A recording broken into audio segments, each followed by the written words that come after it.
أما بعد فيا أيها الغادرون يرحمكم الله.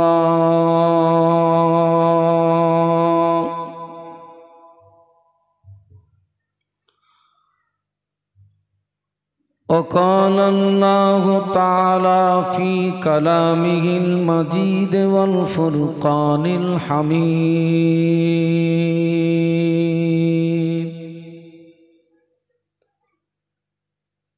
بسم الله الرحمن الرحيم.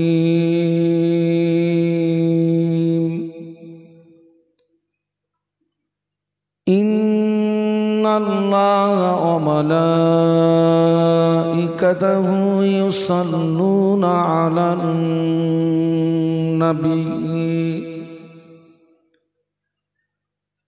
يا أيها الذين آمنوا صلوا عليه وسلموا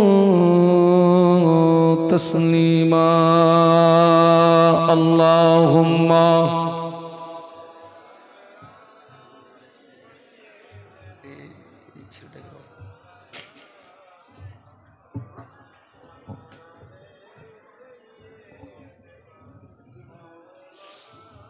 বাবা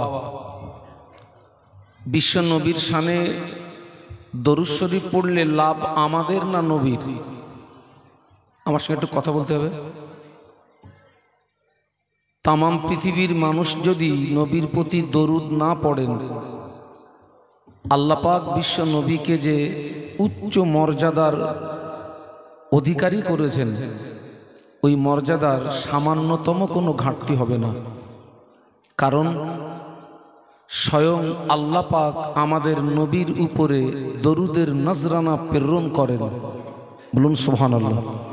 এই যে প্রত্যেকটা বক্তা স্টেজে এসে এই আয়াতে শরীফাটা তেলাওয়াত করে, আমিও করেছি, আমার আগের বক্তাও করেছেন, আমার পরে যিনি আসবেন তিনিও ওই আয়াতে শরীফা ইন্নাল্লাহা ওয়া মালাইকাতাহু ইউসাল্লুনা আলান নবী, নিশ্চয়ই আল্লাহ পাক স্বয়ং আমাদের নবীর উপরে দরুদের নজরানা প্রেরণ করেন এবং ফেরেশতারাও আমাদের নবীর উপরে দরুদ পড়ে। একটু বলুন সুবহানাল্লাহ। মিশকাত শরীফের একটা রিওয়ায়েতে এসছে, আল্লাহ পাক প্রতিদিন ৭০,০০০ ফেরেশতা নাজিল করেন। ওই ৭০,০০০ ফেরেশতা আল্লাহ রসুলের মাজার মুকাদ্দাসের চারিপাশে ঘিরে দাঁড়িয়ে তাদের নূরের ডানাগুলো মেলে দিয়ে আমাদের নবীর উপরে দরুদ পড়ে। এই ফেরেশতাদের সময় হলো সকাল থেকে সন্ধ্যা। সন্ধ্যাবেলা এই ফেরেশতারা চলে যান, আল্লাহ আবার নতুন ৭০,০০০ ফেরেশতা পাঠান। যে ফেরেশতারা চলে গেলেন, কিয়ামত পর্যন্ত বিশ্ব নবীর মাজার মুকাদ্দাসের পাশে দাঁড়িয়ে দরুদ পড়ার আর সুযোগ পাবে না। আল্লাহর কোনো বান্দা যদি বিশ্ব নবীর প্রতি একবার মহব্বতের সঙ্গে দরুদ শরীফ পড়ে, আল্লাহ খুশি হয়ে তার নামায় আমালে 10টি নেকি দান করেন। একটু বলুন সুবহানাল্লাহ। এবং আল্লাহ খুশি হয়ে তার জীবনের 10টি গুনাহকে মাফ করে দেন। তো আমরা এতগুলো মানুষ খুব মহব্বতের সঙ্গে উচ্চ আওয়াজে পড়ি আল্লাহুম্মা সাল্লি আলা সাইয়্যিদিনা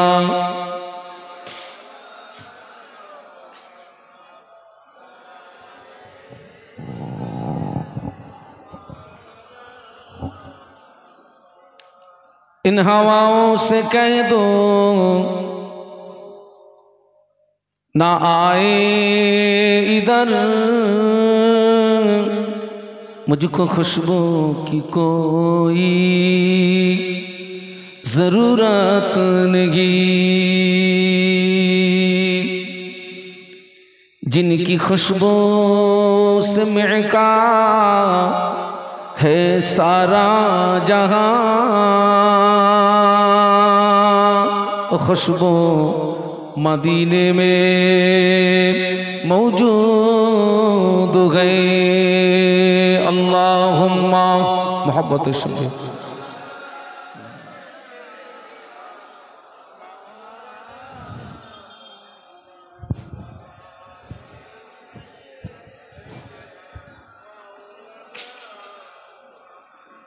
गुलामे मोहम्मद हूँ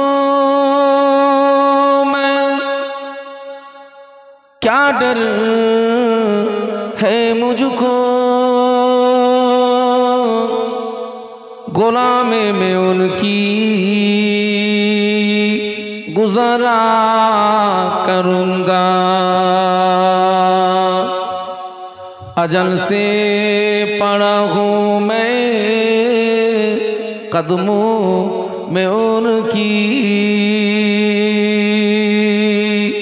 जुदाई न हरगिज़ गवारा करूँगा। अल्लाहुम्मा पढ़ो बाबा सल्ले आला।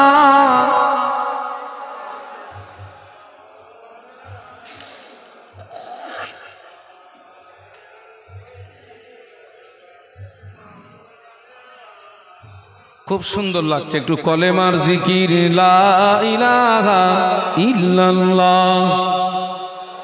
মাশাআল্লাহ।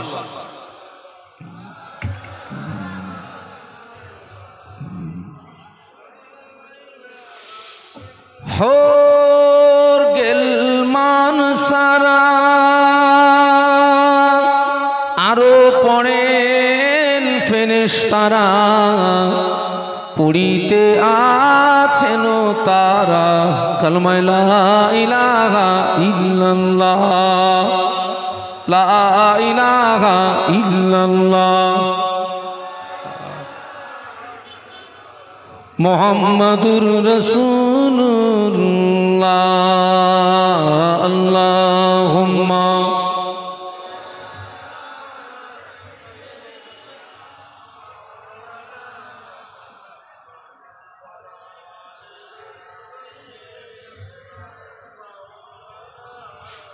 হাত তোলেন আল্লাহুম্মা আমিন। আলহামদুলিল্লাহি রাব্বিল আলামিন, والصلاة والسلام على رسوله الكريم سيدنا محمد وعلى آله وأصحابه أجمعين। আল্লাহ আসমানের নিচে জমিনের উপরে আমাদের মতো পাপী আর কি,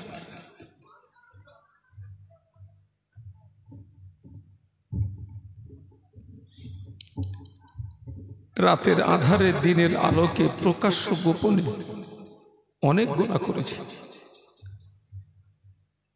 পৃথিবীর মানুষের দৃষ্টি আড়াল করতে পেরেছিলাম, আপনার দৃষ্টি আড়াল করতে পারিনি। আজকের এই ঘনেশ্যামপুর মাহফিলের বসে দোয়া চাচ্ছি, আমাদের প্রত্যেকের জীবনে সব গুনাহগুলো মাফ করে।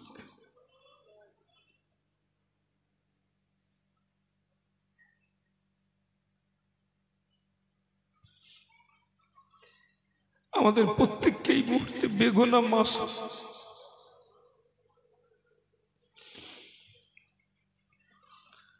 এই মাহফিলে আজকে আমরা যারা এসেছি,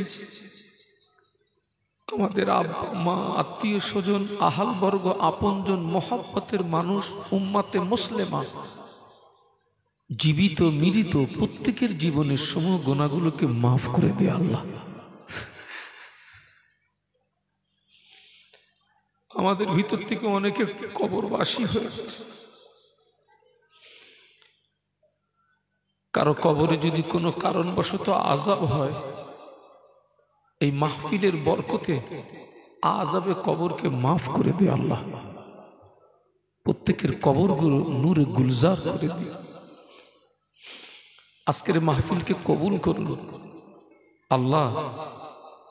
এই মাহফিলে যে আলোচনা রাখলে এই এলাকার মানুষের উপকারে আসে, এমন কিছু আলোচনা আমায় করবার মতো তৌফিক দিন। লা তাগনাতু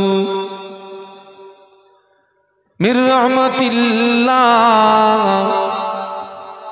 ইন্নাল্লাহা ইয়াগফিরুদ যুনুবা জামিআ, ইন্নাহু হুয়াল গফুরুর রহিম। লা ইলাহা ইল্লাল্লাহু মুহাম্মাদুর রাসূলুল্লাহ।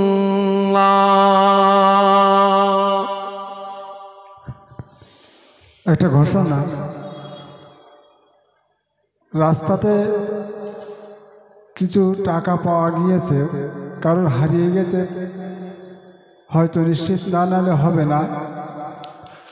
সঠিক প্রমাণ দিয়ে আমাদের রাস্তার ধারে যে অফিস আছে এই অফিসে রাখা আছে, প্রমাণ দিতে পারলে সে নিয়ে যাবেন। সঠিক প্রমাণ দিয়ে তার অর্থটা ওখান থেকে নিয়ে যাবেন। قال الله تعالى في كلامه المجيد الفرقان الحميد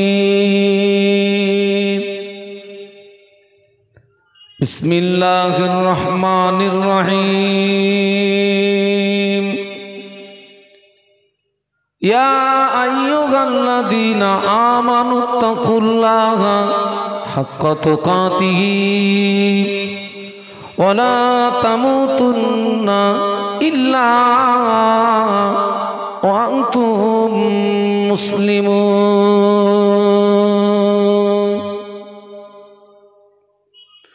قال رسول الله صلى الله عليه وسلم لا يؤمن أحدكم حتى أكون أحب إليه من والده وولده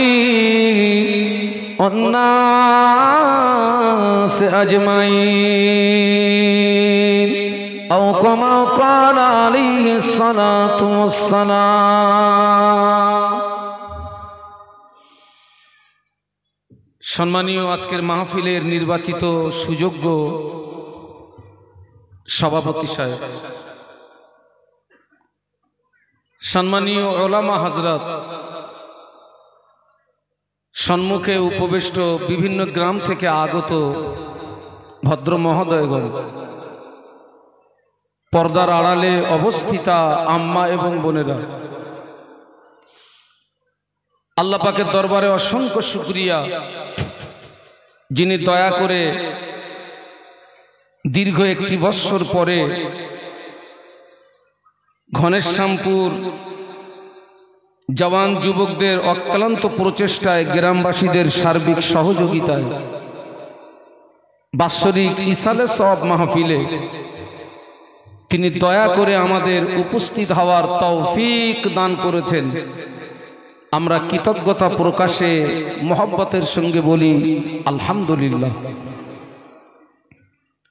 পাশাপাশি প্রিয় নবীর মাজার মুকদ্দাসে জানাই অসংখ্য দরুদ এবং সালাম। প্রত্যেকে অন্তরের অন্তরস্থল থেকে বলি সাল্লাল্লাহু আলাইহি ওয়াসাল্লাম। ওয়াজ নসিহত নূতন কোনো বিষয় নয়, শুধু আপনাদেরকে একটু স্মরণ করিয়ে দেওয়া। আজকের আমার সামনে আপনারা যারা বসেছেন, আমি জানি আপনারা প্রচুর ওয়াজ নসিহত শোনা মানুষ। আপনারা আলেমদেরকে বড় মহব্বত করেন, আপনারা আলেমদেরকে বড় ভালোবাসেন। তবু আমি প্রত্যেকটা আপনার বক্তৃতার শুরুতে, প্রতিটা স্টেজে আমি বক্তৃতার শুরুতে যে কথাটি বলে থাকি আজকেরও আপনাদের স্মরণ করাচ্ছি। যারা এসেছেন আপনারা আগে নিয়াতটাকে ঠিক করে নেন। আপনি এই নিয়াতে বসুন যে আজকের এখানে যে সমস্ত ওলামারা আসবেন, শরীয়তের মাপকাঠিতে যে আলোচনাগুলো রেখে যাবেন, আমরা আল্লাহর রাস্তায় ওই আলোচনাকে মেনে নেব। বলুন আল্লাহুম্মা আমিন। বাবা, ওয়াজ যদি মানেন তবে আপনার জীবনে উপকার আসবে, যদি না মানেন ওই ওয়াজ ওই নসিহত আপনার জীবনে কোনো উপকার সাধন করতে পারে না। সেজন্য মালিকের দরবারে দোয়া চাই, আমার বলা আপনাদের শোনা উভয়কে আল্লাহ পাক যেন বেশি আমল করার তৌফিক নসিব করেন। বলুন আল্লাহুম্মা আমিন। আমি আপনাদেরকে কিছু কিছু কথা জিজ্ঞাসা করব, আপনারা আমার সঙ্গে কথা বললে ভালো লাগবে। আমি দেখছি এখানে অনেক মুরব্বিয়ানে কেরাম এসেছেন, যাদের দাড়ির চুলগুলো সাদা হয়ে গেছে। অনেকে আমার আব্বাজির বয়সের মানুষ আছেন, অনেকে আমার দাদুজির বয়সের মানুষ আছেন।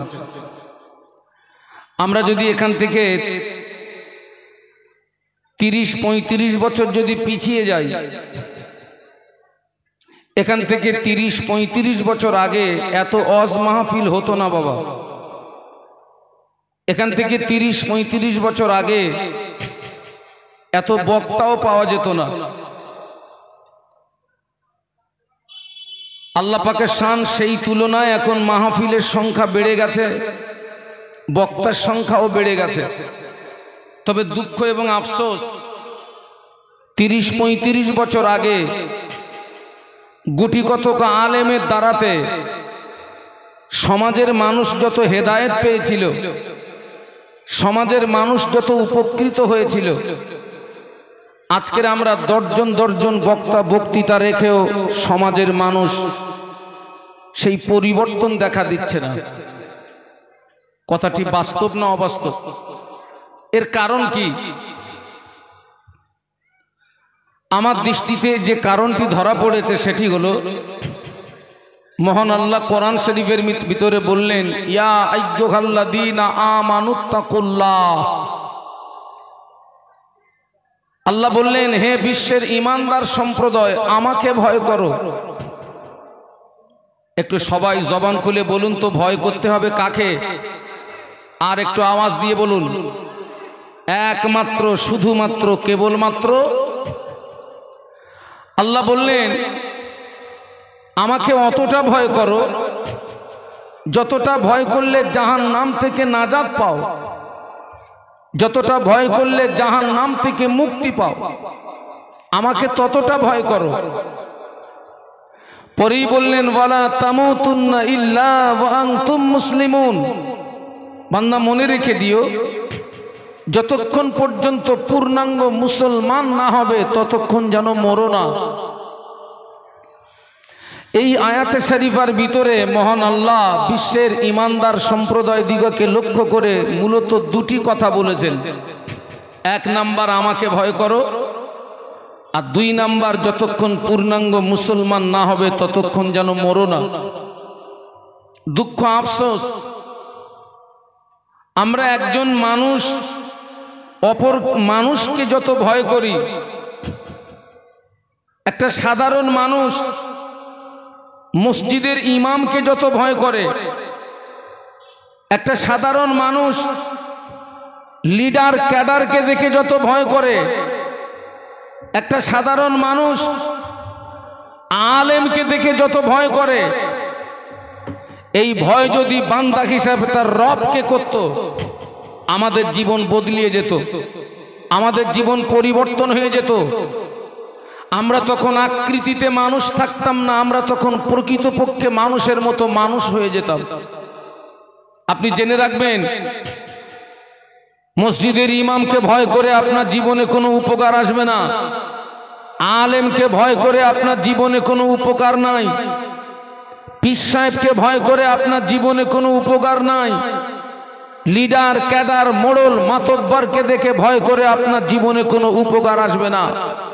বান্দা হিসাবে যদি রবকে ভয় করতে পারি, আপনার আমার জীবনটা বদলিয়ে যাবে। একটু জোরে বলুন।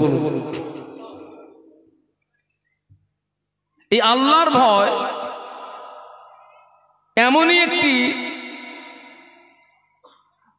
আমার রবের ভয়টা এমনই একটি বিষয়, রবের ভয় এমনই একটি দিক, আপনার ভিতরে যখন আল্লাহর ভয় চলে আসবে,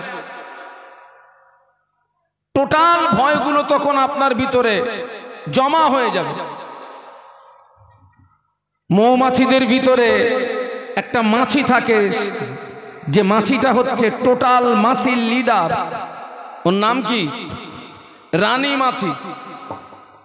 আপনারা আমার চেয়ে ভালো বুঝবেন, এই রানী মাছি যেখানে বসে দলবল সব সেখানে হাজির। আপনার ভিতরে যখন আল্লাহর ভয় চলে আসবে, আমরা এখন দুনিয়ায় অবস্থান করছি। দুনিয়া হচ্ছে 3 নাম্বার জগৎ। দুনিয়া কত নাম্বার জগৎ বাবা? 3 নাম্বার জগৎ। 1 নাম্বার জগৎ হচ্ছে আলামে আরওয়াহ, রুহের জগৎ, আমরা সবাই ছিলাম। 2 নাম্বার জগৎ হচ্ছে মায়ের পেট, আমরা সবাই ছিলাম। 3 নাম্বার জগৎ হচ্ছে দুনিয়া।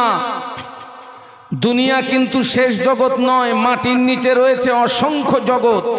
একটু বলুন আল্লাহু আকবার, জবান খুলে বলুন। আমরা সূরা ফাতিহার ভিতরে কি পড়ি? আলহামদুলিল্লাহি রাব্বিল, বলুন, আলামিন। আলামিন বহু বচন, আলহামদুলিল্লাহি রাব্বিল আলামিন। আলম হচ্ছে এক বচন, আলামিন হচ্ছে বহু বচন। মাটির নিচে রয়েছে অসংখ্য জগৎ। আপনার ভিতরে যখন আল্লাহর ভয় চলে আসবে, এই দুনিয়ার পরের জগৎ হচ্ছে 3.5 হাত কবর নামক জগৎ। জায়গাটা ভয়ের আছে না নেই? আছে না বাবা? কি ভয়? লাশ কবরস্থ করে 40 কদম আসতে যতটুকু সময়, এর ভিতরে 2 জন ফেরেশতা কবরে প্রবেশ করবে। কবরবাসী আল্লাহর হুকুমে জিন্দা হয়ে যাবে। বলুন সুবহানাল্লাহ। এই কবরবাসীকে জিন্দা করার জন্য এই কাজটা আল্লাহর পক্ষে সহজ না কঠিন? মেরেছেন কে? জিন্দা করবে কে? जिंदा को मुर्दा बनाबे तू, फिर मुर्दा को जिंदा उठाबे तू, तेरे शान है जल्ला जलालुहु। जोरे बोलुन सुबहानाल्लाह। तो আল্লাহর ভয় যখন আপনার ভিতরে চলে আসবে, কবরের ভয়টা চলে আসবে। কবরের ভিতরে কি ভয়? 2 জন ফেরেশতা কবরে প্রবেশ করবে। কবরবাসী আল্লাহর হুকুমে জিন্দা হয়ে যাবে। ওই ফেরেশতারা কবরবাসীকে 3টে প্রশ্ন করবে। মার রব্বুকা, ওমান নবিয়ুকা, ওমা দীনুকা। বান্দা তোমার রব কে? বান্দা তোমার নবী কে? বান্দা তোমার দিন কি? কটা প্রশ্ন? 3টে। নাম্বার 1, তোমার রব কে? বাবা, ওই 3টে প্রশ্নের জবাব দিতে পারবো তো? আপনি কি বলবেন? আল্লাহ জানে নাকি? তাই বলবো তো নাকি?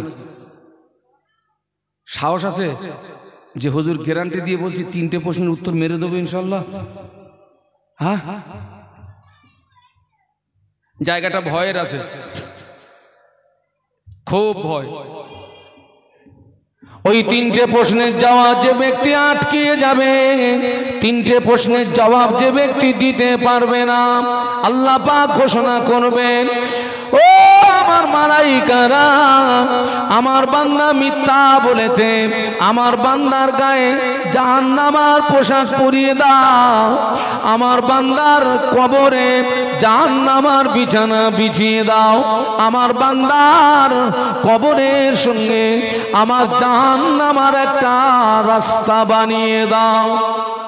একটু বলুন আল্লাহু আকবার, একটু জবান খুলে বলুন। যে 3টে প্রশ্নে আটকে যাবে তার গায়ে কিসের পোশাক দেওয়া হবে? জাহান্নামের পোশাক।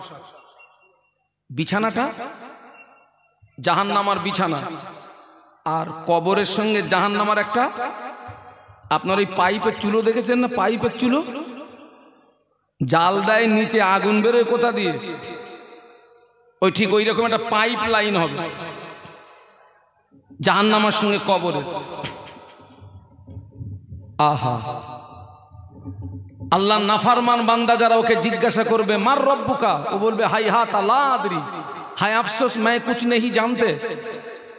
ফেরেশতারা জিজ্ঞাসা করবে ওমান নবিয়ুকা। প্রতিটা ইমানদারের কবরে আল্লাহর নবীকে তোলা হবে, ওঠানো হবে, দেখানো হবে। একটু সুবহানাল্লাহ বলবেন না? একটু মহব্বতে বলবেন না? মিশকাত শরীফের রিওয়ায়েতে এসেছে, ফেরেশতারা আল্লাহর নবীর দিকে ইশারা করে বলবেন, মা কুনতা তাকুলু ফি হাজার রাজুল, এ কবরবাসী, এই ব্যক্তি সম্পর্কে কি জানো বলো। বাবা, কবরে নবীকে চিনতে গেলে দুনিয়ায় আমাদের কিছু করণীয় আছে না নেই? ও বেটা করিনি, কবরে নবীকে তোলা হবে, ও নবীর দিকে তাকিয়ে বলবে হাই হাত আল্লাহ আদরি, বলুন নাউজুবিল্লাহ। ওকে জিজ্ঞাসা করা হবে অমা দিনুকা, তোমার দিন কি? ও বলবে হাই হাত আল্লাহ আদরি, কিছুই জানি না। আল্লাহ বলবে ফেরেশতারা আমার বান্দা ঝুট বলেছে, আমার বান্দার গায়ে জাহান্নামার পোশাক পরিয়ে দাও, জাহান্নামার বিছানা বিছিয়ে দাও। আর কবরের সঙ্গে জাহান্নামার একটা রাস্তা। আল্লাহ নবী মদিনার মসজিদে নববী শরীফে বসে আছেন, ফেরেশতা জিবরাইল আমিন আলাইহিস সালাম আল্লাহ নবীকে যে সালাম দিলেন, আসসালামু আলাইকা ইয়া রাসূলুল্লাহ হাবিবাল্লাহ। আল্লাহ নবী সালামের জবাব দিয়ে ফেরেশতা জিবরাইলের দিকে তাকিয়ে দেখে ফেরেশতা জিবরাইল আমিন আলাইহিস সালামের চেহারাটা বিকৃতি হয়ে গিয়েছে, বিকট আকৃতি। ফেরেশতা জিবরাইল আমিন আলাইহিস সালাম তর করে কাঁপে, চোখ দিয়ে টপ টপ করে পানির টুসা গড়িয়ে যায়। থরথর করে কাঁপছে, চোখ দিয়ে টপ টপ করে পানি গড়াচ্ছে। আল্লাহ নবী বলবেন ইয়া আখি জিবরাইল, ও ভাই জিবরাইল আসসালাম, তুমি তো প্রতিদিন আমার কাছে আল্লাহর পক্ষ থেকে সুখবর নিয়ে আসো, তোমার কত নূরানি চেহারা দেখি, হাসিন চেহারা দেখি, খুবসুরত চেহারা দেখি, আজকে তোমার চেহারার পরিবর্তন ঘটার কারণ কি? কাঁদছো কেন? কি হয়েছে তোমার? আল্লাহর ফেরেশতা জিবরাইল আমিন বলবেন ইয়া রাসূলুল্লাহ হাবিবাল্লাহ, আমি জিবরাইল এই মুহূর্তে আল্লাহ পাকের কঠিন জাহান্নাম থেকে ঘুরে আসলাম।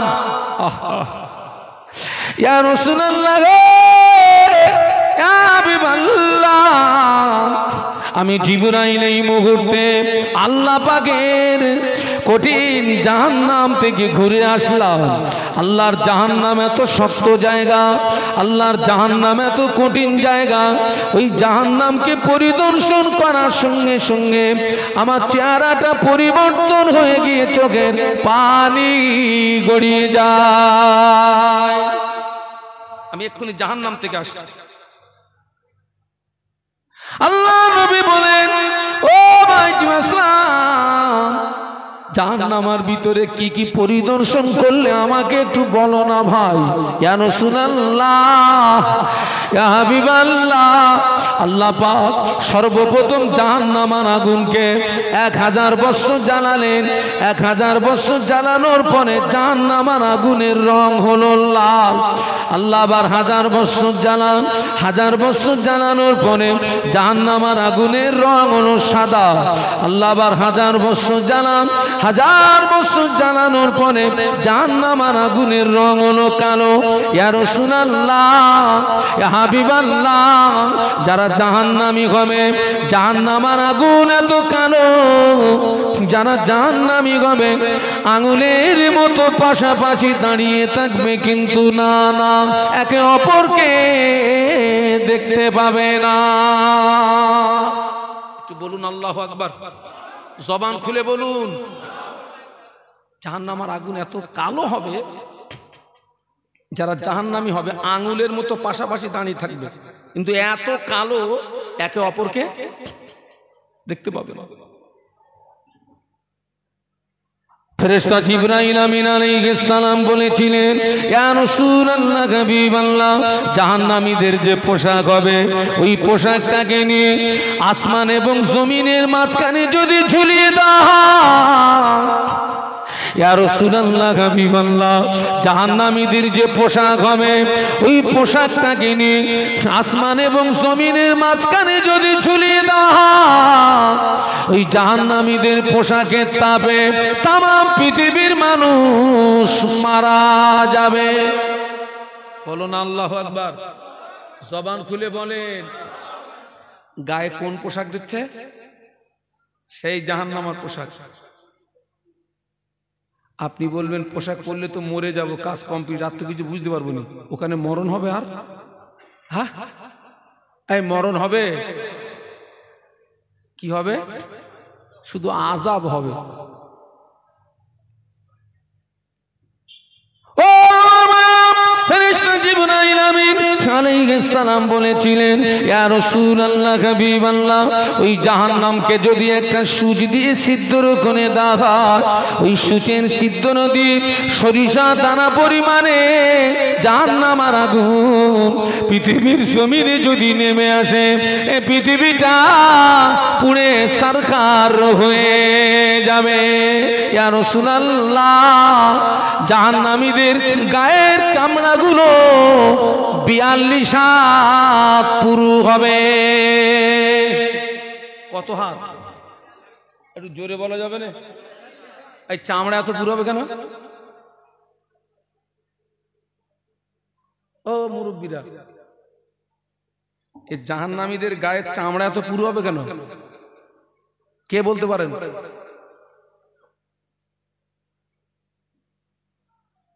আপনারা কি ইতিকাফের নিয়ত করেছেন নাকি যে হুজুর কতটা তো হবে না? চামড়া এত পুরু হবে কেন?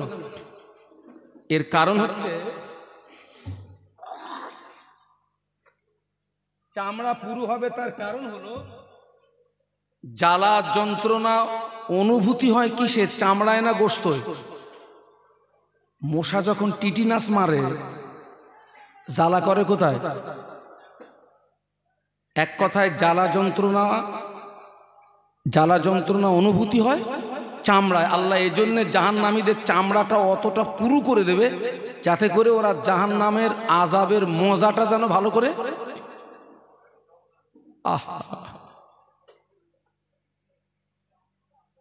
আল্লাহু আকবার।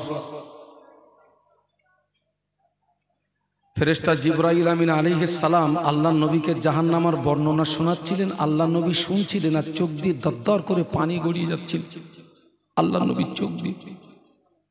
আল্লাহ নবী একদিন সাহাবীদের নিয়ে বসে আছেন। হঠাৎ আল্লাহ নবী সাহাবীদের লক্ষ্য করে বললেন, ও আমার সাহাবীরা, তোমরা কি কোনো আওয়াজ শুনতে পেয়েছো? না ইয়া রাসূলুল্লাহ, কিসের আওয়াজ?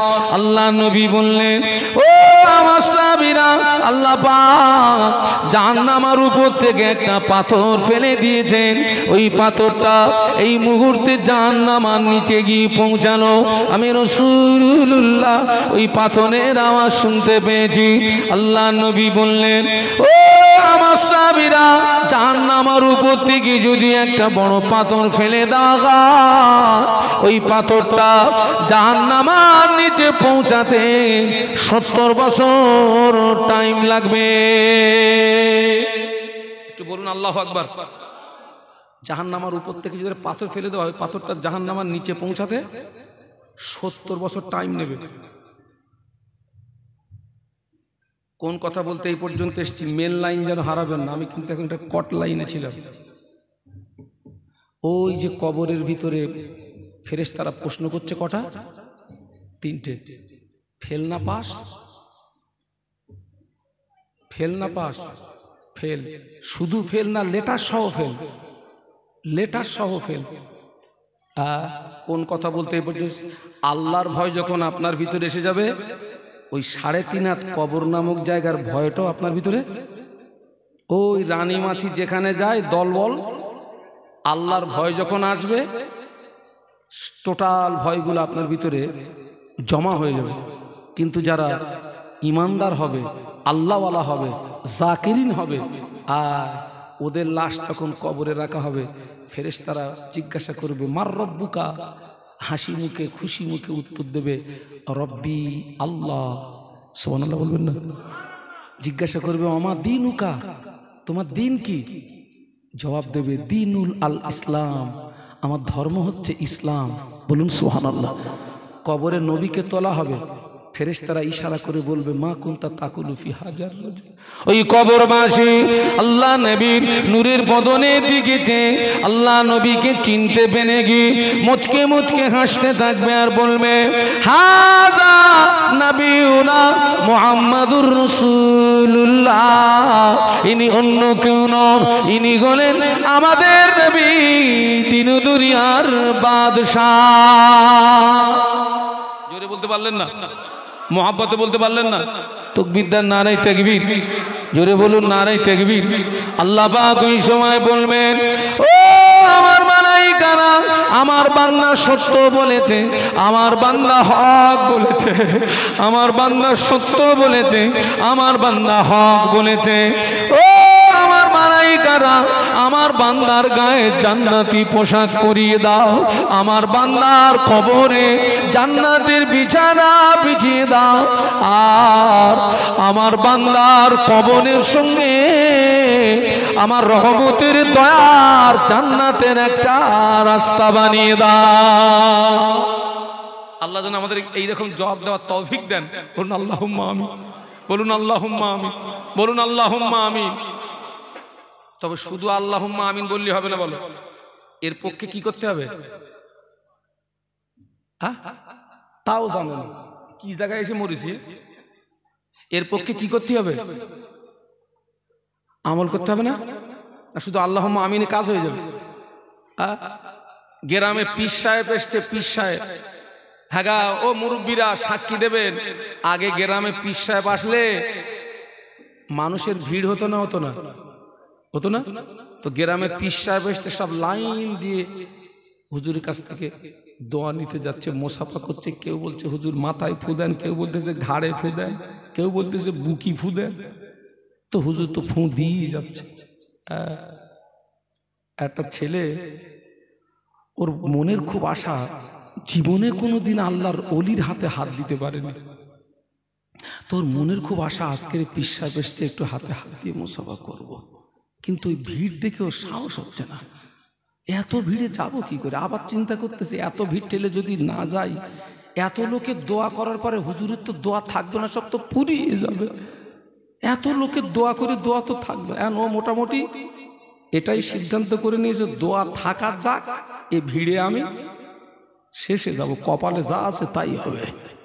সবার শেষে গিয়ে সালাম কালাম করে হাতে মোসাফা করে পীর সাহেবের হাত ছাড়তেছে না। তো বলতেছে খোকা হাত ছাড়। তো বলতেছে হুজুর দোয়া করেন। আর দোয়া করবো তো হাত ছেড়ে দে না, হুজুর দোয়া করেন। তো পীর সাহেব খুব রেগে গিয়ে বলতেছে এই কি দোয়া নিবি বল। তো বলতেছে হুজুর দোয়া করেন যেন আমার একটা ছেলে হয়। কি হয়? ছেলে। তো পীর সাহেব বলেছে যাও বাবা, আল্লাহ তোমাকে একটা নেক আওলাদ দেবে। ও দোয়া নিয়ে বাড়ি চলে গেছে। এক বছর পরে সেই গ্রামে সেই পীর সাহেব আবার এসছে। এ তো গত বছরে গিয়েছিল সবার শেষে, আর এবারে গিয়েছে সবার আগে। গিয়ে সালাম কালাম করে হাতে হাতে মোসাফা করে বলতেছে হুজুর চিনতে পেরেছেন? তো হুজুর কত লোকে চিনে রাখবে? আমি এখানে ওয়াজ করছি, আপনারা আমাকে সবাই চিনবেন, কিন্তু আমি আপনাদের সবাইকে কে বাবা তুমি? বলছে হুজুর মনে পড়ে না সেই গত বছর টানাটানি? তার মানে? তো হুজুরের মনে পড়ে গেছে। হ্যাঁ বাবা। তো বলছে যে হুজুর কি দোয়া করলেন, ছেলে হলো না। পীর সাহেবের মনে পড়তেছে আল্লাহ আমি জীবনে যার যা দোয়া করেছি দোয়া তো কারোর মিস হয়নি, এর কপালে ঝাঁটা লাগলে কেন? তো পীর সাহেব খানিকক্ষণ মাথা নিচু করে বলতেছে সত্যি কথা বল, বিয়ে করেছিস? বলছে হুজুর বেয়াদবি ক্ষমা করবেন, ওইটা করতে পারিনি। ওরে শয়তান, হ্যাঁ ও পীরির দোয়া নিয়ে বিয়ে না করে বসে রয়েছে ওর বাচ্চা। হ্যাঁ শুধু আল্লাহুম্মা আমিনে কাজ হবে না, এর পক্ষে কি করতে হবে? আল্লাহ আমাদের আমল করার তৌফিক দিন। বলুন আল্লাহুম্মা, বলুন আল্লাহুম্মা। ও আমার মালাইকারা আমার বান্দা সত্য বলেছে, আমার বান্দা হক বলেছে, আমার বান্দার গায়েতে জান্নাতি পোশাক পরিয়ে দাও, আমার বান্দার কবরে জান্নাতি বিছানা বিছিয়ে দাও, আর আমার বান্দার কবরের সঙ্গে আমার রহমতের দয়া জান্নাতের একটা রাস্তা বানিয়ে দাও। শুধু তাই নয়, আল্লাহ বলবে ফেরেশতারা আমার বান্দাকে ঘুমাতে বলো। কি করতে বলো? ফেরেশতারা জিজ্ঞাসা করবে কতদিন? আল্লাহ বলবে ইলা ইয়াউমিল কিয়ামা, কিয়ামত পর্যন্ত আমার বান্দাকে কবরে ঘুমাতে বলো। কেননা আমার ওই বান্দা আমাকে রাজি করতে গিয়ে সারা রাত ঘুমায় না। আমার বান্দা তাহাজ্জুদের নামাজে রাত পার করে দিয়েছে, কোরআন তেলাওয়াত তেলাওয়াতে রাত পার করে দিয়েছে, জিকির আজগারে রাত পার করে দিয়েছে, তাসবিহ তেলাওয়াতে রাত পার করে দিয়েছে, আমাকে ডাকতে ডাকতে রাত পার করে দিয়েছে। আল্লাহ আল্লাহ আল্লাহ আল্লাহ আল্লাহ আল্লাহ আল্লাহ, আমাকে ডাকতে ডাকতে রাত পার করে দিয়েছে। আমার বান্দার ঘুম হয় না, আমার বান্দাকে কবরের ভিতরে কিয়ামত পর্যন্ত ঘুমাতে বলো। একটু সুবহানাল্লাহ বলবেন না? মহব্বতে বলতে পারলেন না? আল্লাহ পাকের কাছে দোয়া চাইবেন, আল্লাহ আমাকে এক ঘুমে কিয়ামত করে দেবেন। কি দোয়া চাইবেন? আল্লাহ আমাকে বলুন বলুন, এক ঘুমে কিয়ামত করে দেবেন আল্লাহ। আগে যারা কবরে গিয়েছে ওদের কিন্তু মার খেতে খেতে কিয়ামত হবে, এই মনে আছে তো? আর শেষে যারা কবরে গিয়েছেন এক ঘুমে কিয়ামত হয়ে যাবে। বাবা আমার সারা রাত ঘুম হয় না, আমি এখান থেকে বাড়ি যাব তো, খুব বেশি আমার বাড়ি যেতে 12:30 একটা বাজবে। আমি যতক্ষণ পর্যন্ত ফজরের নামাজ না পড়ব ওই সারা রাত এপিট ওপিট ঘুম আসবে না। এখন আমি ফজরের নামাজ পড়ে শুয়ে পড়েছি, 1 ঘন্টা পরে যদি কেউ আমাকে ডাকে আমার কষ্ট হবে না? হবে না? এই কি আমাকে ডাকলো, কে আমাকে আরামের ঘুমটা ভাঙালো? এরা কিয়ামত পর্যন্ত ঘুমিয়ে থাকবে। যেদিন কিয়ামত শুরু হবে সমস্ত কবরবাসী কবর থেকে ময়দানে মাহশার আল্লাহ পাকের দরবারে হাজির হবে। এই কবরবাসীরা ঘুম থেকে উঠেই বলবে, ইয়া ওয়াইলানা মাম বাসানা মিম মারকাদিনা, হায় আফসোস কি আমাদেরকে আরামের ঘুম থেকে জাগালো, আমরা তো একটু আগেই ঘুমালাম, কে আমাদেরকে জাগালো? আওয়াজ আসবে, হাদা মা ওয়াদার রহমান সাদাকাল মুরসালুন। আল্লাহ পাক যে ওয়াদা করেছিলেন, নবীরা যে সত্য কথা বলেছিলেন, সেই কিয়ামত আজকের অনুষ্ঠিত হচ্ছে। একটু জোরে বলুন। এক ঘুমে কি হয়ে যাবে? কিয়ামত হয়ে যাবে। বাবা আল্লাহর ভয়টা যখন আসবে, ওই কবরের ভয়টাও আপনার ভিতরে। কবর থেকে উঠতে হচ্ছে কোথায়? হাসরের ময়দানে। হাসরের ময়দানটা ভয়ের আছে না নেই? কে ভয়ের নেই? কিয়ামতের ময়দানে আমাদের মাথার উপরে যে সূর্য, এই সূর্যের 12টি মুখ হবে, আরো 11টা বেশি হবে। সূর্যের তাপে জমিনটা পুড়ে লাল তামা হয়ে যাবে। তামাম হাসরবাসীর মাথার গিলু টকবক টকবক টকবক টকবক টকবক করে ফুটতে থাকবে, কারো নাক দিয়ে, কারো কান দিয়ে, কারো চোখ দিয়ে মাথা ঘিলুগুলো বজবজ বজবজ বজবজ করে বেরোতে থাকবে। হাসরবাসীদের গায়ের ঘামে কারো টাকনু পর্যন্ত ডুবে যাবে, কারো হাঁটু পর্যন্ত ডুবে যাবে, কারো মাজা পর্যন্ত ডুবে যাবে। কেউ বা ঘামের দরিয়ায় পড়ে ওরে সাঁতার দিতে থাকবে। একটু বলুন আল্লাহু আকবার।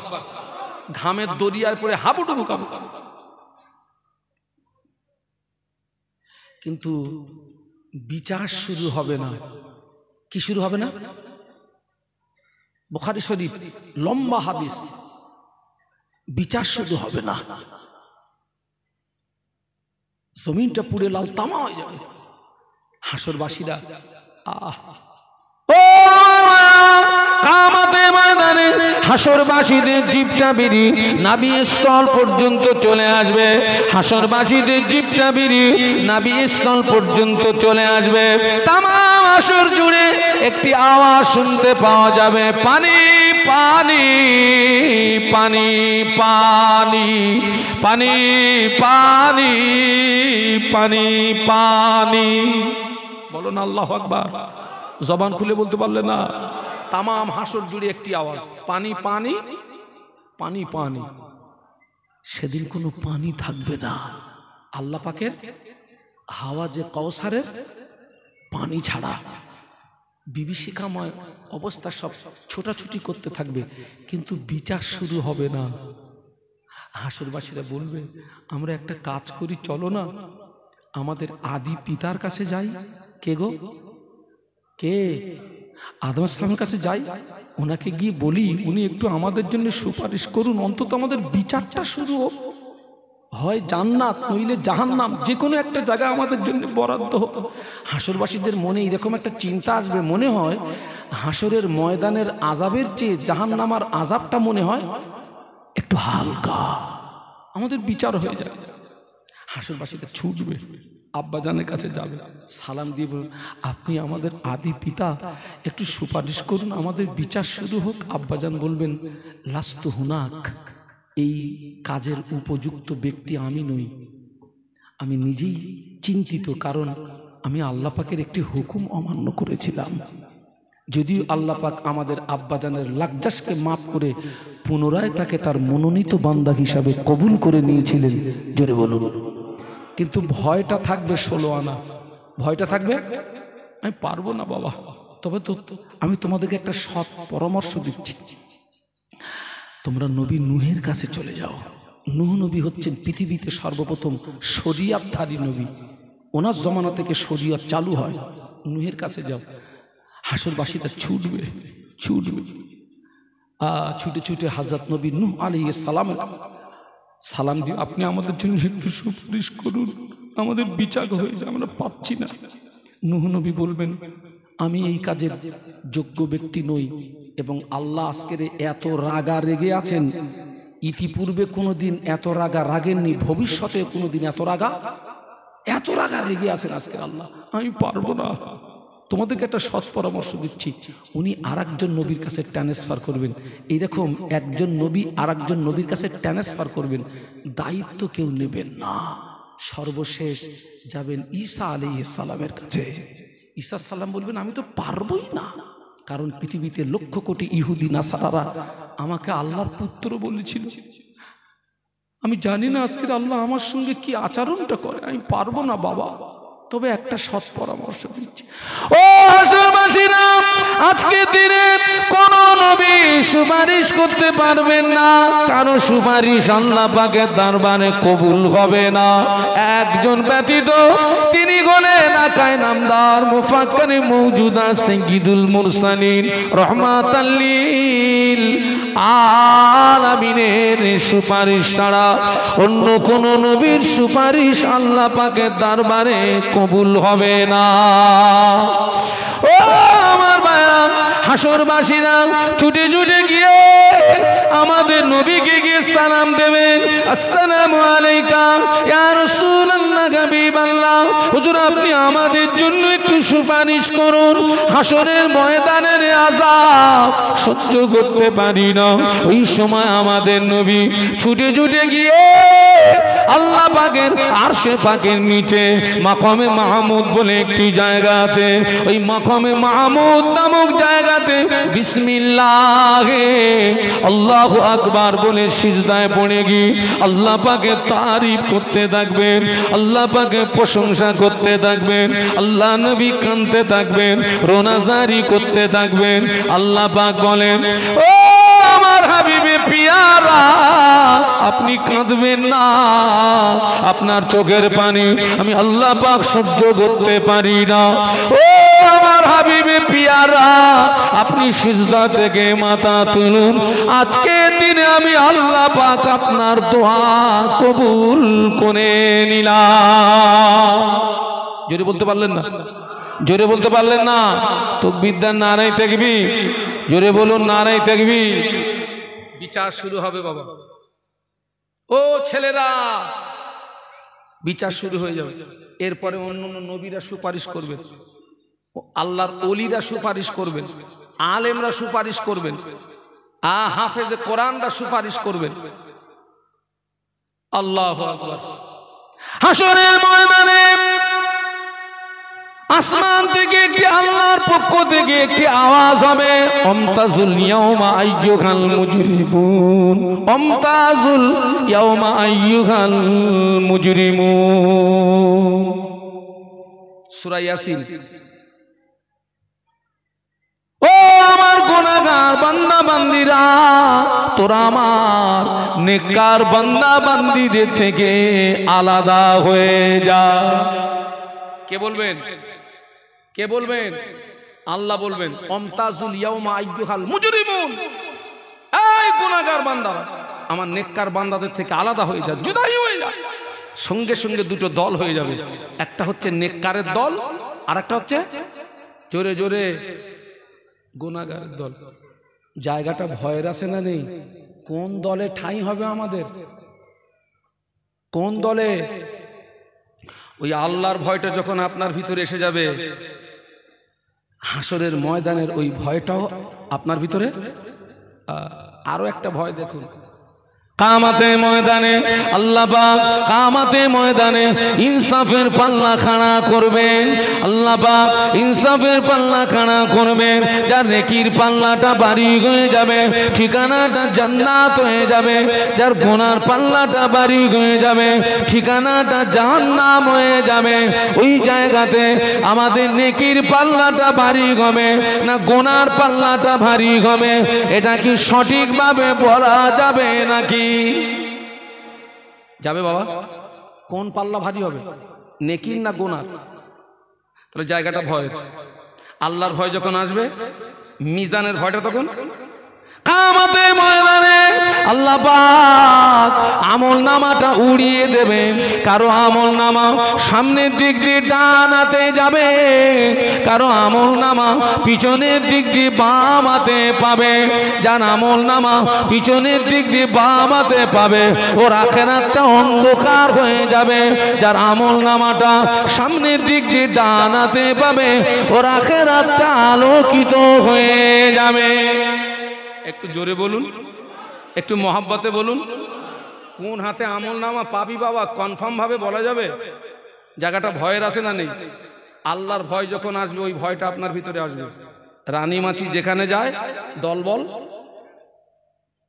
আরো একটা ভয় দেখুন, কিয়ামতের ময়দানে আল্লাহ পাক পুলসিরাতের নিচে জাহান্নামকে টেনে আনবে। কার নিচে? পুলসিরাত, পুলসিরাত, পুলসিরাত। আপনি মনে করুন এইটা হচ্ছে আপনার পুলসিরাত। এর নিচে আল্লাহ জাহান্নামকে টেনে আনবে। পুলসিরাতটা হবে 1500 বছরের রাস্তা। কত কত? চুলের চেয়ে সরু, তরোয়ারের চেয়েও ধার। ওই পুলসিরাতটা অতিক্রম করে বান্দাবান্দি কোথায় পৌঁছাবে? জান্নাতে। কেউ বিদ্যুতের গতিতে।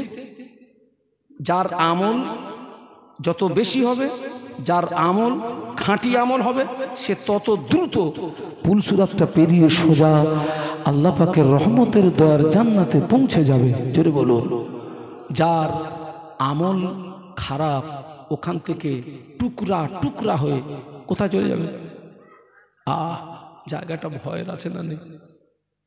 আল্লাহর ভয় যখন আপনার ভিতরে আসবে, কবরের ভয় আসবে, হাসরের ভয় আসবে, মিজানের ভয় আসবে, সিরাতের ভয় চলে আসবে।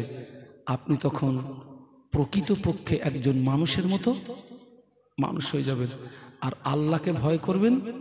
মানুষকে ভয় করে আপনার জীবনে কোনো উপকার নেই, কিন্তু আল্লাহকে ভয় করলে আল্লাহ পাক কোরআন শরীফের ভিতরে বললেন, ইন্নাল্লাযীনা ইয়াখশাউনা রাব্বাহুম বিল গায়বি লাহুম মাগফিরাতুন ওয়া আজরুন কাবীর।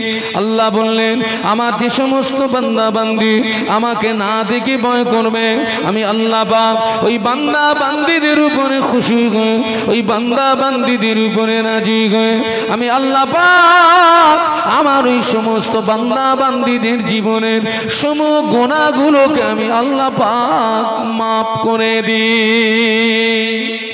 জোরে বলতে পারলেন না? ছেলেরা মহব্বতে বলতে পারলে না? আমরা বান্দা হিসাবে আল্লাহকে যদি না দেখে ভয় করি, আল্লাহ খুশি হয়ে আমাদের জীবনে গুনাহ কি করে দেবে? মাফ করে দেবে। আমি সেই জন্য বলছি আল্লাহকে ভয় করব, আল্লাহকে ভয় করব। আমাদের জীবনের কোনো কাজ আল্লাহর দৃষ্টি থেকে আড়াল করতে পারবো? এই চিন্তা যখন আপনার ভিতরে আসবে যে আমার প্রত্যেকটা কাজ কে দেখছে? আল্লাহ দেখছে। আপনার কদম স্লিপ হবে, আপনার পা স্লিপ হবে, আপনার পা গাড্ডায় যাবে, আমার প্রত্যেকটা কাজ কে দেখছে? আমার রব দেখছে, আমার মালিক দেখছে, আমার স্রষ্টা দেখছে। এই ভয়টা আমাদের ভিতরে নেই, এই ভয়টা নাই। কি মেয়ে ছেলে, কি বেটা ছেলে, অধিকাংশ, সবার কথা বলবো না, অধিকাংশ অধিকাংশ বাবা দুনিয়ার খেলায় মশগুল হয়ে গেছি বাবা। কবরের কথা ভুলে গেছি, হাসরের কথা ভুলে গেছি, মিজানের সিরাতের কথা ভুলে গেছি। এ দুনিয়াটা চিরস্থায়ী না ক্ষণস্থায়ী? দুনিয়া দুনিয়া এটা তো ক্ষণস্থায়ী বাবা। দুনিয়া এটি হচ্ছে একটা ওয়েটিং রুম। কি রুম বলেছি? Waiting room. ওই রাস্তার ধারে দেখেন না বিশ্রামাগার তৈরি করা আছে সরকারের পক্ষ থেকে, মানুষ ওখানে গিয়ে ওয়েট করে যে লাইনে যাবে, বাস আসলে গাড়ি আসলে উঠে যায়। দুনিয়াটা ওয়েটিং রুম। মৃত্যুর ডাক আসলে আপনাকে এখান থেকে ওই গাড়িতে উঠতে হবে বাবা। আপনারা দেখেন না আমাদের ঘরের ছোট ছোট ছেলেরা মেয়েরা দেখবেন ঘরের আনাচে কানাচে খেলাধুলা করে। দেখবেন ছোট ছোট ছেলেরা ছোট ছোট মেয়েরা, ওদের ভিতরে কেউ আব্বা সাজে, কেউ মা সাজে, কেউ ছেলে সাজে, কেউ মেয়ে সাজে। দেখেছেন না দেখেননি? রাস্তার ধুলি বালু নিয়ে ভাত রান্না করে, গাছের লতা পাতা ছিঁড়ে সবজি বানায়, তুমুল রান্না হচ্ছে, কয়েক কোটি লোক খাবে। কেউ রাঁধতেছে, কেউ কাটতেছে, কেউ বাছতেছে, কেউ জাল দিচ্ছে। ওরা কিসের খেলায় মশগুল বলেন তো? দুনিয়ার খেলায় মশগুল। কোন খেলায় মশগুল? দুনিয়ার খেলায় মশগুল। রান্না হয়ে গেছে, কলার পাতা বিছিয়ে দিয়ে এক মুঠো করে মেরে দেছে 303 চালের ভাত। কি গো, ওই রাস্তার ধুলো এক মুঠো করে মেরে দিয়েছে। সেই লতা পাতা সবজি ও প্রত্যেকের পাতে পাতে সব দিয়েছে। খেতে যাবে, ওদের মধ্যে আবার রাগারাগি হয়, আমি যাব না তুই যা। ও বলে আমি খাবো না তুই খা। এরম হয় না? হয় না? দুনিয়ার খেলায় মশগুল। ওই ছেলেটা না শুন পিতা একবার যদি পিছন দিক দিয়ে আওয়াজ দেয়, ও বাবা আব্দুস সালাম, আয় রে বাবা তোর নানুজির বাড়ি যাব। ওই সময় ছেলেটা সাথী সঙ্গীদের বলে, ও আমার সাথীরা, থাকলো তোদের ভাতের হাঁড়ি, চললাম আমি নানার বাড়ি। ও নানার বাড়ির কথা বললেও আর খেলবে? এই থাকলো হাঁটলো। ওই মেয়েটা না শুনলাম পিছন দিক দিয়ে যদি একবার আওয়াজ দেয়, ও বেটি ফাতেমা, ও মা ফাতেমা, আয় রে মা তোর নানুজির বাড়ি যাব। ওই সময় ওই মেয়েটা সাথীদের বলে, ও আমার সঙ্গী সাথীরা, থাকলো তোদের সবজির হাঁড়ি, চললাম আমি নানার বাড়ি।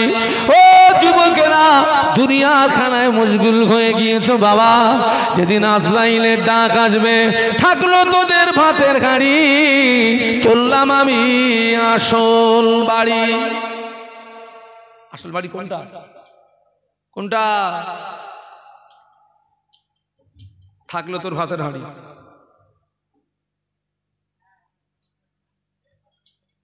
আল্লাহু আকবার। এই ভয়গুলো আমাদের ভিতরে নেই, যার জন্য আমরা অনায়াসে গুনার সমুদ্রে হাবুডুবু খাচ্ছি। ছোট্ট ছোট্ট কথা, ছোট্ট ছোট্ট কথা। আল্লাহু আকবার। এই ভয়টা কাদের ভিতরে ছিল? আমি সেই আলোচনার দিকে আগিয়ে যাব। চলুন একটু মদিনার থেকে ঘুরে আসি। মদিনায় যেতে মন চায় না, চায় না, চলুন তো একটু ঘুরে আসি। দরুদ শরীফ আল্লাহুম্মা, জোরে জোরে। এতগুলো মানুষ,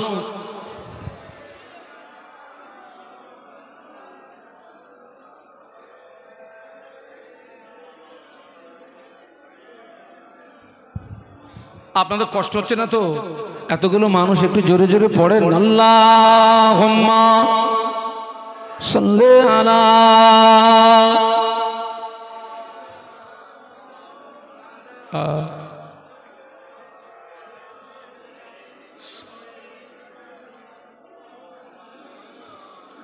मुझे नाज है अपनी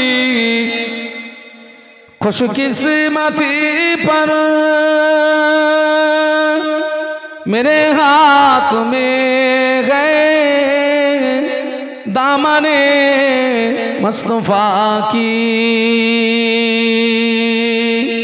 नगम है फुआर का न तूफा का परवा,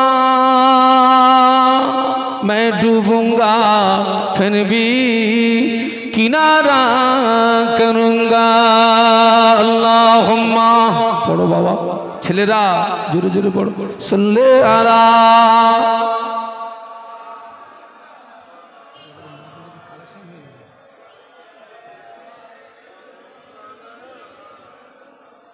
একটু কলেমার জিকির লা ইলাহা ইল্লাল্লাহ জবান খুলে ছেলেরা জবান খুলে লা ইলাহা ইল্লাল্লাহ মাশাআল্লাহ মাশাআল্লাহ লা ইলাহা ইল্লাল্লাহ আমার সঙ্গে পড়েন হাসবি রব্বি জাল্লাল্লাহ মাফি কলবি গায়রুল্লাহ নূর মুহাম্মদ সাল্লাল্লাহ বলো লা ইলাহা ইল্লাল্লাহ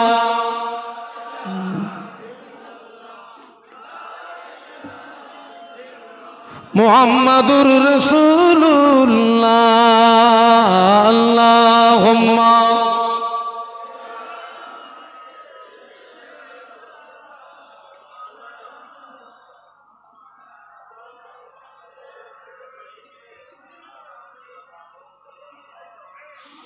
একটু জবান খুলে বলুন আল্লাহু আকবার আর একটু মোহাব্বতের সঙ্গে বলুন আল্লাহু আকবার ও আমার মায়া কবরের ময়দানের ভিতরে ছিল নবী আমার দিন দুনিয়ার বাদশাহ হাবিবুল্লাহ জনাবে মুহাম্মদুর রাসূলুল্লাহ সাল্লাল্লাহু আলাইহি ওয়াসাল্লামের সাহাবী হযরত উসমান গনি রাদিয়াল্লাহু আনহু হুজুর রাস্তা দিয়ে হেঁটে যেতেন হুজুরের নজরে যদি কোনো কবর পড়তো উসমান গনি রাদিয়াল্লাহু আনহু কবরের দিকে চেয়ে চেয়ে দেখতেন চোখের পানি গড়িয়ে দাড়ি মোবারক ভিজে গিয়ে জুব্বা মোবারকটা ভিজে যেত হুজুর কাঁদতে কাঁদতে কবরস্থানের পাশে বেহুশ হয়ে পড়ে যেতেন স্বাভাবিক অবস্থায় ফিরে আসলে হুজুরের সঙ্গী সাথীরা জিজ্ঞাসা করতেন ও ভাই উসমান আল্লাহ নবী যখন আমাদের জাহান্নামের বর্ণনা শোনান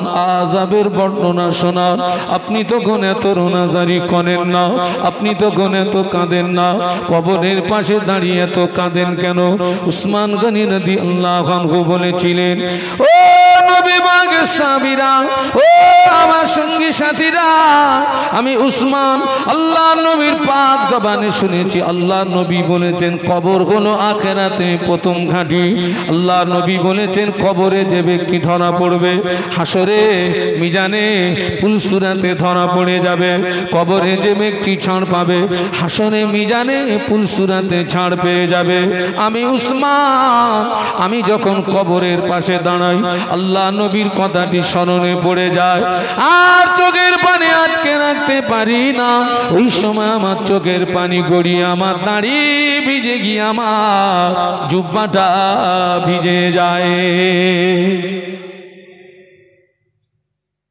নবী সাহাবী কবর দিকে কাঁদতেছে আর আজকের আমাদের অবস্থা দেখেন তো বাবা ওই যে আমি বলেছি লাশ কবরে জিন্দা হওয়ার পরে ফেরেশতারা সর্বপ্রথম যে প্রশ্ন করবে তোমার রব কে তাই না তোমার রব কে আজকে দেখুন তো এই আমার দিকে তাকান আমার দিকে তাকান তোমার রব কে নামাজ কার হুকুম কার হুকুম আজকে লক্ষ্য করুন তো সমাজটা এত মাহফিল হচ্ছে এত অজনসিয়ত হচ্ছে নারী পুরুষ নির্বিশেষে আল্লাহর হুকুম অমান্যকারী বান্দাবান্দি আছে না নাই এদের উপায়টা কি হবে এটা তাকবীর দেন তো নারায়ে তাকবীর জোরে বলেন নারায়ে তাকবীর আওলাদে মুজাদ্দিদে জামান জিন্দাবাদ আওলাদে মুজাদ্দিদে জামান জিন্দাবাদ আমার দাদা পীরের আওলাদ জিন্দাবাদ আমার দাদা পীরের আওলাদ জিন্দাবাদ নারায়ে তাকবীর আল্লাহু আকবার সিলসিলায়ে হক মুজাদ্দিদে জামান জিন্দাবাদ নারায়ে তাকবীর আল্লাহু আকবার নারায়ে তাকবীর আল্লাহু আকবার আমার ছেলেরা জওয়ান যুবকেরা বাবা আজকে আমরা কোথায় উসমান গনি রাদিয়াল্লাহু আনহু আল্লাহ নবী একদিন ডাকলেন ও উসমান আমি রাসূলুল্লাহ তোমার জন্য একটি খুশির সংবাদ এনেছি কি খুশির সংবাদ ইয়া রাসূলুল্লাহ আল্লাহ নবী বললেন ও বাবা ওসমান আমি আল্লাহ নবী বলছি তুমি জান্নাতি জান্নাতি জান্নাতি। সুবহানাল্লাহ বলতে পারলেন না? জোরে বলতে পারলেন না? নারায়ে তাকবীর। আমি আল্লাহ নবী বলছি তুমি জান্নাতি। নবী ঘোষিত জান্নাতি সাহাবী কি দেখে কাঁদতেছেন? কি দেখে কাঁদতেছেন? আর আমরা লাশ যখন কবরস্থ করতে যাই ওই কবরের পাশে দাঁড়িয়ে দুনিয়াবি গল্প গুজব হাসি ঠাট্টা করি না করি না? হ্যাঁ বাবা, কবরস্থানের পাশে আমার তো এটাই চিন্তা করা উচিত ছিল, আজকের আমার ভাইকে রেখে যাচ্ছি মানে কালকের আমাকে আসতে হবে। বাবা আসার মায়ের পেট থেকে আসার একটা সিরিয়াল আছে, যাওয়ার কোনো কে আগে চলে যাবে? একটু ভাবুন, একটু চিন্তা করুন। রসুল বলছেন উসমান আমি আল্লাহ নবী তোমার জন্য সুসংবাদ এনেছি, আমি আল্লাহ রসুল বলছি তুমি জান্নাতি। একটু জোরে বলুন। আহা, আল্লাহ নবীর অপর সাহাবী মুসলিম জানের দ্বিতীয় খলিফা ওমর রাদিয়াল্লাহু আনহু, যে ওমর সম্পর্কে আল্লাহ নবী বলেছিলেন আনা খাতামুন নবিয়িন লা নবিয়্যা বাদি। আল্লাহ নবী বললেন আমি হলাম শেষ নবী, আমার পরে কেউ নবী হবে না। ওয়ালাউ কানা বাদি নবিয়্যান লাকানা উমর নবিয়্যান। আল্লাহ নবী বললেন আমি রাসূলুল্লাহ, আমার পরে যদি কেউ নবী হতো আমি আল্লাহ নবী বলছি ওমর নবী হতো। আল্লাহ নবী বললেন রাবাইতু উমার ইয়াসিরু ফিল জান্নাতি, রাবাইতু উমার ইয়াসিরু ফিল জান্নাতি।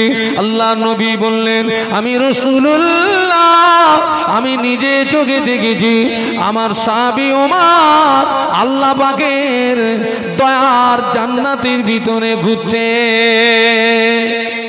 একটু জোরে বলতে পারলেন না? এই ছেলেরা জোরে বলতে পারলে না? তাকবীর দাও, নারায়ে তাকবীর।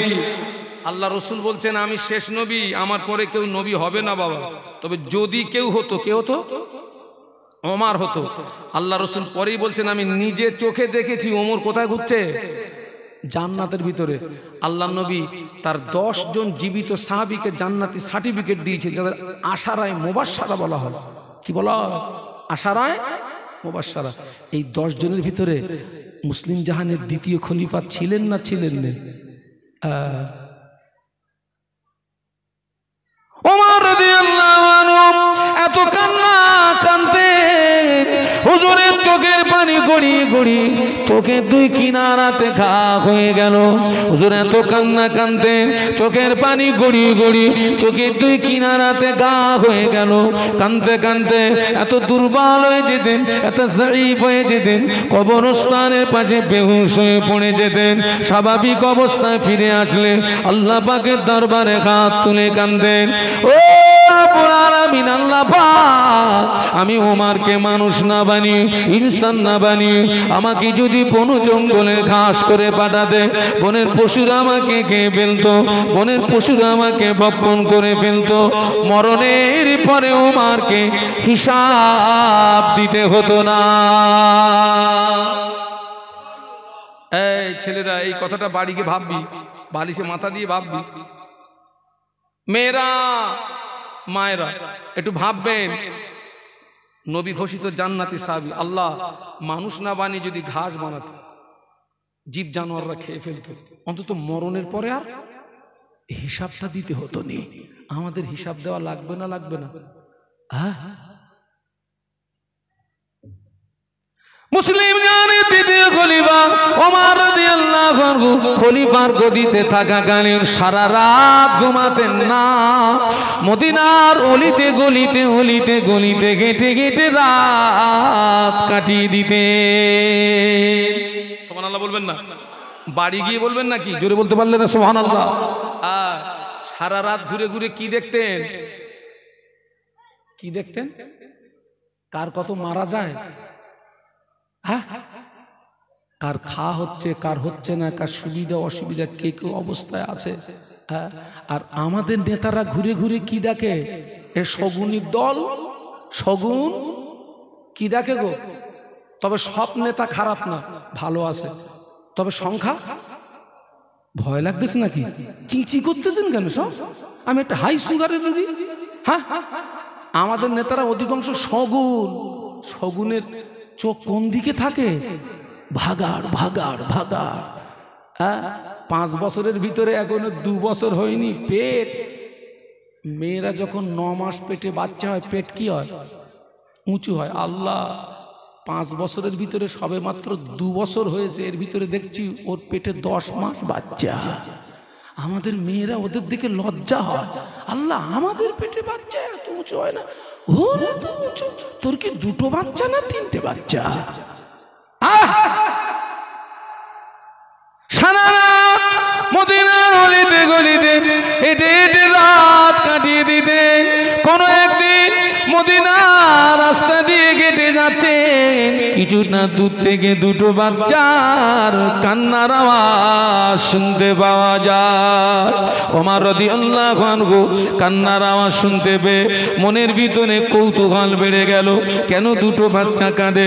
কেন 2টো বাচ্চা রোনাজারি করে?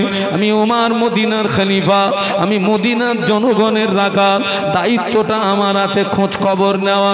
হুজুর আমার গুটি গুটি পায়ে গিয়ে দেখে রাস্তার পাশে একটি ভাঙাচোরা বাড়ি, বাড়ির ভিতর থেকে কান্নার আওয়াজ শুনতে পাওয়া যায়। রাস্তার ভাঙাচোরা বাড়ি, কান্নার আওয়াজ। মুসলিম জানের দ্বিতীয় খলিফা ওমর রাদিয়াল্লাহু আনহু গুটি গুটি পায়ে গিয়ে দেখে একজন মহিলা উনানের উপরে হাঁড়ি তুলে দিয়ে নিচে দিয়ে জাল দিচ্ছে, আর 2টো বাচ্চা জমিনে শুয়ে পড়ে লুটুপুটি লুটুপুটি লুটুপুটি লুটুপুটি লুটুপুটি খাচ্ছে। চোখ দিয়ে দাদা দাদা দাদা দাদা দাদার করে পানি গড়িয়ে যায়। ওমর রাদিয়াল্লাহু আনহু গুটি গুটি পায়ে গিয়ে আওয়াজ দিলেন, ও মদিনা রমণী, ও মদিনার রমণী, বাচ্চা 2টো কেন কাঁদে? বাচ্চা 2টো কেন রোনাজারি করে? কান্নার কারণটা আমাকে একটু বলেন না। মদিনার রমণী বলেছিলেন, মদিনার রমণী বলেছিলেন, আজ কয়েকদিন অতিবাহিত হলো, আমার স্বামীর ইন্তেকাল হয়ে গিয়েছে, বাচ্চাদের বড় ভুকা পেয়েছে, বাচ্চাদের বড় ক্ষুধা পেয়েছে। আমি মা হয়ে ওদের মুখে একটু আহার তুলে দেবো এমন কিছু আমার কাছে নাই। আমি উনানে হাঁড়ি চাপি, ওই হাঁড়িতে কিছু পাথর আর পানি দিই, আমি নিচে দিয়ে জাল দিচ্ছি, পানির ফোঁটা আছে, বাচ্চাদের সান্ত্বনা দিয়ে রেখেছি। বাবা সবর করো, সবর করো, সবর করো, সবর করো, সবর করো, রান্না করছি, রান্না হয়ে গেলে খেতে দেব।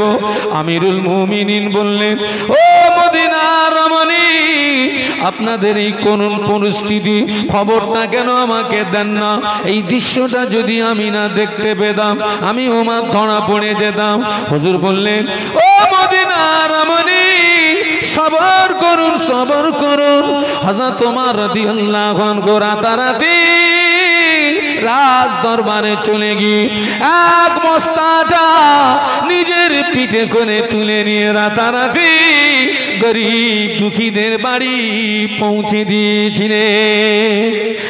এক বস্তাটা গরিব দুঃখীদের বাড়ি পৌঁছে দিয়ে বলেছিলেন, ও মদিনার রমণী, বাচ্চাদের খাওয়ার ব্যবস্থা করে দেন।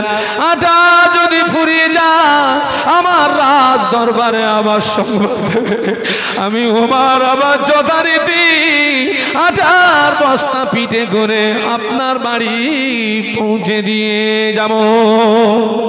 জোরে বলতে পারলেন না? জোরে বলতে পারলেন না? তাকবীর দেন, নারায়ে তাকবীর। জোরে বলুন, নারায়ে তাকবীর। এই আটার বস্তা দিয়ে গেলাম, ওদের খাওয়ার ব্যবস্থা করে দেন, ফুরিয়ে গেলে আমার সংবাদ দেবেন, আমি ওমর আবার যথারীতি আটার বস্তা পিঠে করে আপনার বাড়ি পৌঁছে দিয়ে যাব। একটু জোরে বলুন। কতটা ভয়! আখিরাতের ভয়। কিসের ভয় গো? আখিরাতের ভয়। অথচ রাসূল বলেছেন, আমি নিজে চোখে দেখেছি ওমর কোথায় ঘুরছে? জান্নাতে, জান্নাতে ঘুরছে। একটু ভাবেন, একটু চিন্তা। আমি আপনাদেরকে জ্ঞান দিতে আসি, এখানে অনেক মানুষ বসে আছেন, আমি আপনাদের পায়ের ধুলির সমতুল্য না। ভালোবাসেন, মহব্বত করেন। ঘনেশ্যামপুরের ছেলেরা এরা আমাকে খুব ভালোবাসে। আমার কুতুবুদ্দিন ভাই আছে, আমাকে বড় মহব্বত করে, পিয়ার করে। এবং আজকের যে বাড়িতে বসার জায়গা দিয়েছে, ছোট্ট ছোট্ট ছেলেরা, ওরা আমার আলেমদেরকে যেভাবে ওরা তসখাতির করছে, ওদের এই মহব্বত ভালোবাসাটাকে ভোলা যায় না। কোনটা করলে হুজুররা খুশি হয়? ইস্তিনজা করতে যাচ্ছি, সেখানেও পানি নিয়ে যাচ্ছে। আমি আজকে মুগ্ধ হয়ে গেছি। এখান থেকে আমাদের কিছু নিতে হবে বাবা, এখান থেকে আমাদের কিছু নিতে হবে, নিতে হবে। আল্লাহু আকবার। ভয়টা দেখেন। ওমর রাদিয়াল্লাহু আনহু খলিফার পদে থাকাকালীন নিজের ছেলে দোষী সাব্যস্ত হলো। ছেলে যে দোষের দোষী, সেই অপরাধের শাস্তি হচ্ছে 100 চাবুক। কটা চাবুক? আপনাদের কষ্ট হচ্ছে? একটু জোরে বলেন, কটা চাবুক?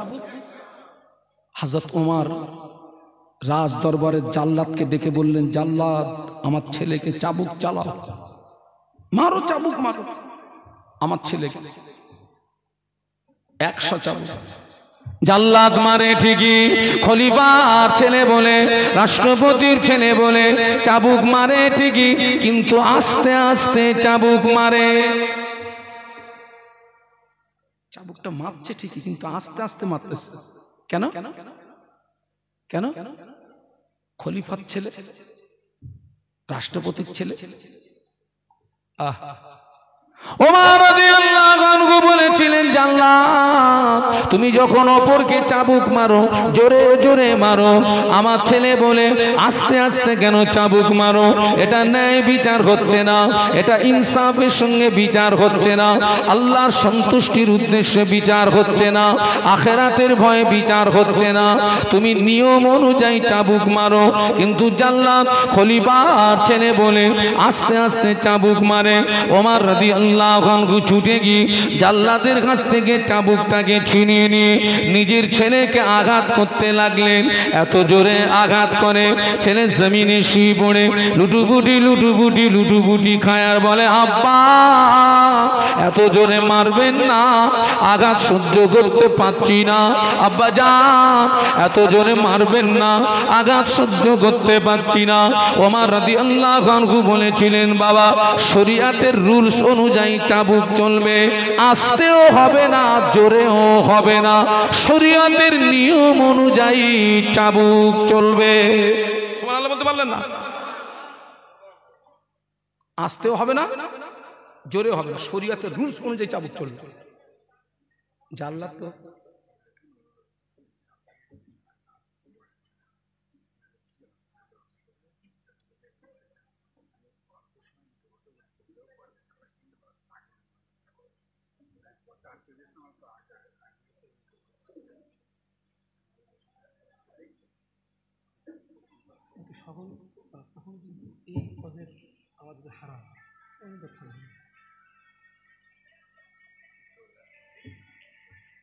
এখন যেহেতু ওনার বাড়ি একজন অসুস্থ, সেহেতু আমি এখান থেকে কিছু বলতে পারি না, ওনাকে ছেড়ে দিতে হবে। এরপরে আমি কিন্তু রেসিডেন্ট ইসলাম দিতে পারবো। তখন কিন্তু এই যে একটা সাজানো পরিবেশ, এই যে আমার অর্ডারে এখন দুটো ধারা থাকবে না, তখন আমি আমার কিছু বলবো না, আমি রেডি। তুমি আসো। দরুদ শরীফ আল্লাহুম্মা। দেখেন, যেহেতু ওনার বাড়িতে অসুস্থ, নিয়ে আসুন, নিয়ে আসুন। দরুদ শরীফ আল্লাহুম্মা সাল্লি আলা।